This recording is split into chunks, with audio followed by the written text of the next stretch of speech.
What's going on, everybody? Welcome to Sector for Nerds, and welcome back for another episode of Star Wars The Clone Wars Retro Discussions. Today we're going to be talking about part 2 of the Citadel arc called Counterattack. And joining me once again this week, you guys, my good friend DJ. Good to be here, guys. Let's have some fun discussing Star Wars. He's going to be joining me for this entire Citadel arc. Very lucky to have him here for one of the best arcs, not just of Season 3, but of the entire show, which is absolutely fantastic. So let's get into it, you guys. This episode was directed by Brian Colin O'Connell and written by Matt Miknevitz. The cookie for this episode, anything that can go wrong will. That's actually a really dark cookie for this week, but it's actually very true because anything that can go wrong, I feel like did go wrong in this episode for our heroes. For sure. So, intro guy, for those, that might have missed last week, recommend you check it out. And if you've been missing this series, I mean, what are you doing? Go back and watch the series in its entirety. But, intro guy, let us know what's going down, what happened last week, and what's going to be going down this week. Escape from a separatist prison. Carrying information about secret routes into the heart of the Republic and separatist homeworlds, Jedi Master Evan Peel was captured and imprisoned in a fortress known as the Citadel. Leading an elite strike team, Obi-Wan Kenobi and Anakin Skywalker rescue Master Peel and his officers. Now, the Jedi have split up to evade Separatist forces as they attempt to escape the Citadel. Thank you, intro guy. And right out of the gate, we see Anakin's crew, that contains Ahsoka, Tarkin, Rex, Echo 5s. They're all making their way through the pipes through the old tunnels that we see at the end of the last episode. R2's getting his battle droids all ready to go. But then we see Obi-Wan's group. One of the troopers ends up getting beheaded. A little backstory here. So, they're trying to find a way to get to the landing platform to meet up with R2 before they get Anakin's crew. And then they're climbing up. And then all of a sudden, Cody, sees a probe droid. And then Obi-Wan yells, "Did you get it?" And then, the doors seal off, whatever. And then they're all trying to escape. And then, why wouldn't it be Clone Wars, when you always have that one trooper, that's like, I can't, and then he gets cut. And then he just gets cut, yeah. And you were mentioning before, too, how much of a badass Peel was, just jumping, off the walls and stuff, getting to that probe droid. That was super cool. And then he had some sarcasm, we lost one. It looks like we got some cooking to do. And we were talking about, too, when we were watching this episode, that, everyone in Clone Wars, has their comedic moments. Even somebody like Tarkin as well, which we can kind of get into. We get a little villain return in this episode by the name of Count Dooku. We get him via hologram. Sovek is taken very off guard by this. He's like, well, let's go contact him right now. And the droid's like, he's already waiting for you. So when the door opens, the hologram's already there. So he's like, oh, he's, totally caught off guard. But Dooku's, sitting there all right, you are aware that the information that these guys carry is going to tip the scale of the war, right? He's like, perhaps this is a matter that requires my presence.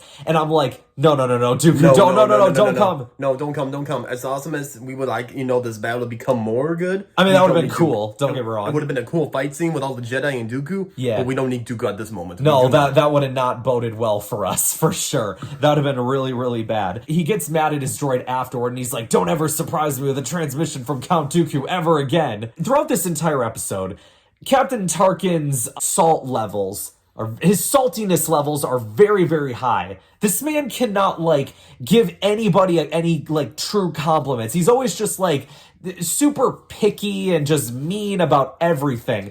And even, looks over at Rex at one time. He's like, I'm concerned that the Jedi have elected this child to lead the group. And kudos to Rex for standing up to her and being like, hey, look, Captain, I've served with her many times. I trust her. He really reminds me of Scrooge, in Christmas Carol, He's just so salty, has no joy in his heart. He just has a black soul, Yeah, he's just got that dark soul. They have to do things my way. We get a scene where R2-D2 gets captured. I say that with quotations because his, battle droids act like, oh, you were the traitor that was on board the ship. All right, we're going to take you in for an interrogation. Don't talk back to me, droid. I'm in charge here. And, the tactical droid contacts Sovek and he's like, all right, good, let's guard the shuttle and we'll lower the Jedi into a trap. And he doesn't just lead the Jedi into a false sense of security, he leads the audience into a false sense of security because Obi-Wan picks up on the fact that it's a trap, right? So they're going to go around, and that's how they're going to get back to the shuttle. But don't underestimate Sovek because that man he was ready for their every move. He was like just watching them on his camera like, oh yeah, fall into the trap, baby. Yeah. Here we go. I must commend you on your escape tactics. But in the end, it was easy to predict your every move.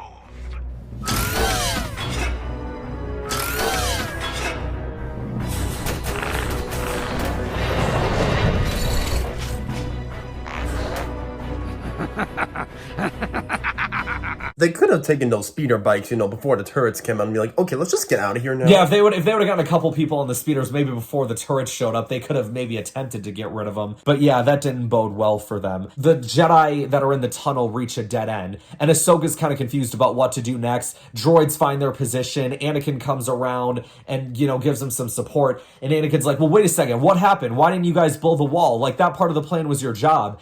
And Ahsoka was sitting there like, I thought it was a dead end. And Anakin points out, if Master Plo assigned you to this, he would have briefed you on the plan. So it's like, oh, maybe Plo didn't sign her to this mission. We get commando droids in this scene with freaking, one-way shields. They can shoot through them, but, when the bolts come rushing back at them, they just are protected that entire time. It's actually really scary. We had crab droids come in, too, man. Yep, we had crab droids at one point as well. We had so many droids come in. It was amazing. All right, we gotta talk about this next scene. This scene's very funny. So, I mentioned last week that the main villain, Sylvek, is voiced by James Arnold Taylor, who is also voice of Obi-Wan Kenobi. So it's very funny because this is the one time where the two characters are in the same room together after Obi-Wan and Peel and his team get captured. And Obi-Wan looks at him and goes, I must say, you are not at all what I pictured. Someone with such a soft voice. And it's it's funny because they're voiced by the same person. And Sovik just walks up to Obi-Wan. There's a good 3-second pause where he just stares at him. And then he just moves on to talking to Peel and is like, I want your half of the information. It was just super funny. I must say, you're not at all what I pictured. Someone with such a soft voice.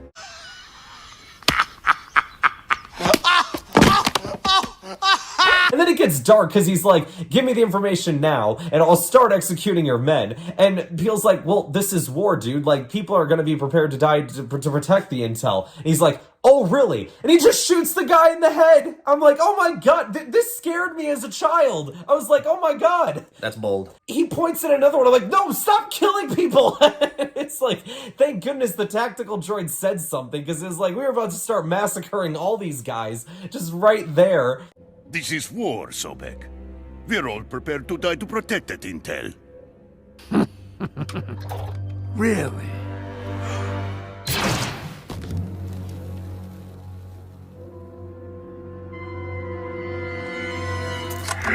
Sir, we have located the other group. R2-D2's droids end up saving our heroes because they get taken to the interrogation room. R2's droids come in and they're like, oh yeah, we'll take it from here. And so they do, and they get the Jedi out of there. And it's like, well, what about General Skywalker? And Obi-Wan goes, not to worry, they'll switch to plan B. Which at this point, we still don't know what that means. But it's like, okay, there is a backup plan, that's good. Then we get an interesting scene with Tarkin and Anakin that talks about, how he has no faith in the Jedi. And then he finds their tactics ineffective. I believe the wording he chose was the Jedi Code prevents them from going far enough to achieve victory. And Anakin does kind of agree with him. Early chemistry forming here. Yeah, it's really interesting scene in that respect because that is one of the common criticisms of the Jedi, right? Is because of their code, because of their morals or whatever, oh, they're not willing to go far enough to achieve victory. We kind of see that Anakin doesn't always share the same ideals, which is kind of why I think he agrees with Tarkin, but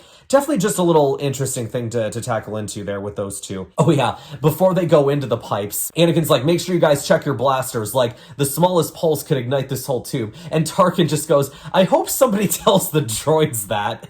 He actually has some common sense, and we actually agree with him. So that was kind of a unique thing for once. Yeah, and going back to the thing about comedy as well, everyone's got their moments to shine. We find out what Plan B is after they get into a little encounter with the droids, and that's, we'll meet R2 at Obi-Wan's position. So that's what they're gonna go do. Obi-Wan's team makes it to the shuttle, and the droids, start questioning them there, where are you going with these prisoners? And they're like, we have orders, we're going aboard the ship. But the tactical droid contacts them and is like, let no one on board that shuttle. And Obi-Wan just gives one of the droids like a, funny smile and then cuts them up. It's very funny. But there's all these turrets around the area that are opening fire on them. So it's like, all right, these things are going to prove to be a problem. And then a bunch of we see battle droids and crab droids. Like you were saying before, all these different droids that we're getting in this episode come out to attack our heroes. Luckily, Anakin and his cavalry arrive, so our gang is back together again in full force. It was amazing to see everyone coming together just over a ship, man. It was pretty amazing. And then Anakin and Peel, we were talking about how cool of a tag team they were. Oh, man. Well, walk us through go ahead. Walk us through what you want to walk before through. The tag team,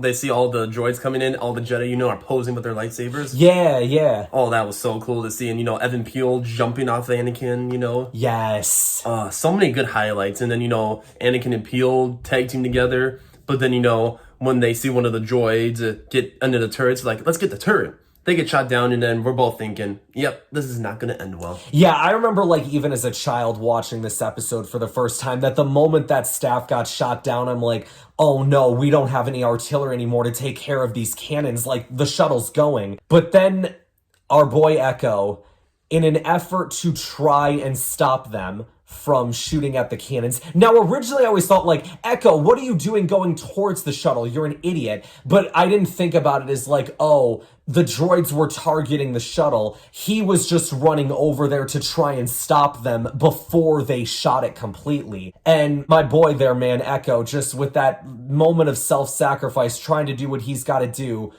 But the ship ends up blowing up, and he goes with it. This is our only chance. We've got to stop him.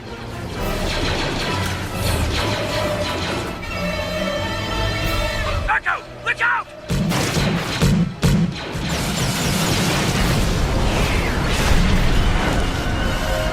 Echo! We have to go now.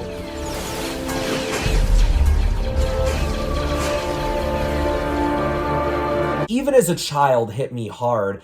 Because, we've been following the story of Domino Squad throughout the war. We only had 2 dominoes left, and now another one has fallen. We wouldn't know what happened to this member until season 7. Hint, hint. Little foreshadowing, yeah. I mean, that's very true. And, when that happened, it was definitely very shocking. But, at the time, we all thought he was gone. And it was such a sad moment. And, usually, when a lot of these clones die, it's very much okay, they're dead, and you kind of brush over it. But, they take a moment to, pan down to his helmet and give you a couple seconds to let it, really sink in that this guy is gone. Again, a character that we've been following for a little while now. And you hear it in Fives' voice, too, when he yells for him. That was his brother, man. They've been through so much stuff together. It was such a sad moment, and Obi-Wan's sitting there we have to go now. Oh my gosh, just sad stuff. But then it's quickly replaced with a comedic moment when Obi-Wan contacts the Jedi, and he's like, I'm afraid we had a situation with the shuttle. And Anakin just goes, by situation, he means big explosion. Obi-Wan and Anakin are the comedic relief in Star Wars. I tell you. But then he's like, all right, we're going to need a rescue. And Plo's like, it's going to be done. I'm sending our cruisers now.